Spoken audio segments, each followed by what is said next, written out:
The Princess and the Goat Herder. In the heart of the bustling Kingdom of Aboboyaa lived Princess Adoma, the most beautiful and admired maiden in all the land.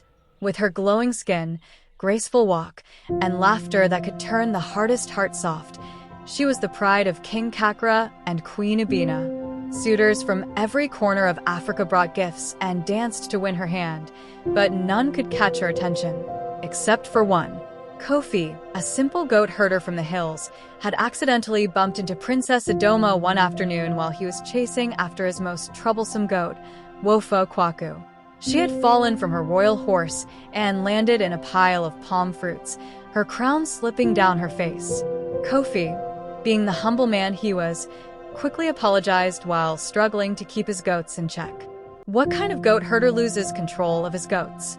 Adoma teased, wiping the palm oil off her royal dress.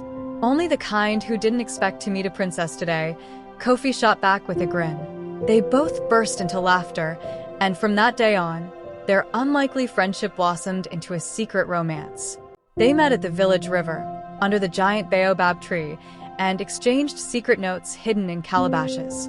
Adoma loved Kofi's humor and his tales of village life, while Kofi admired Adoma's intelligence and heart for the people. But they both knew there was one colossal problem: her parents. King Kakra and Queen Abena had royal dreams for their daughter. They had already promised her hand to Prince Mensa of Nsemenko, a rich but incredibly dull prince whose main hobby was polishing his collection of talking parrots. Adoma couldn't stand him, but her parents adored his wealth and prestige. One day, the secret got out. A nosy royal guard spotted Princess Adoma sneaking out of the palace one evening.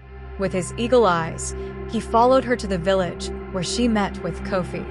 He reported the scandal to the king, who, upon hearing the news, burst out in laughter. A princess in love with a goat herder?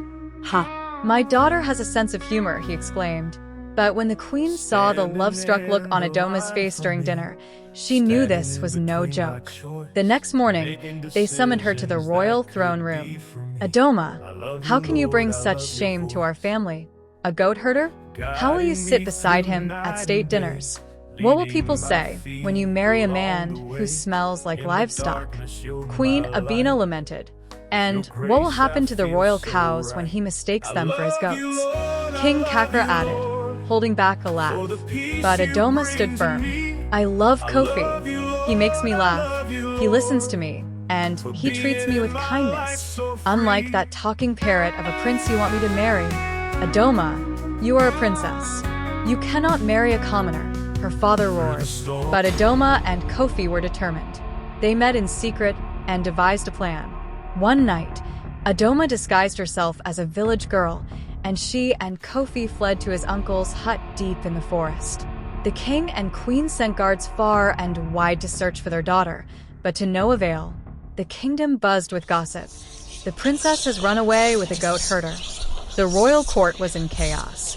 Weeks passed, and the king and queen began to realize that their daughter was gone for good.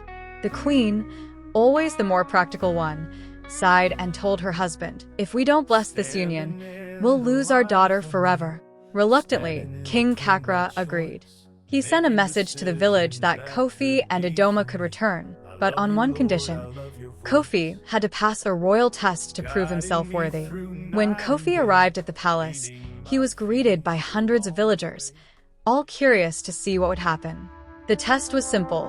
Kofi had to herd a group of 50 royal cows through the narrow streets of the capital without losing a single one. As Kofi began, the villagers cheered, but it wasn't long before chaos erupted.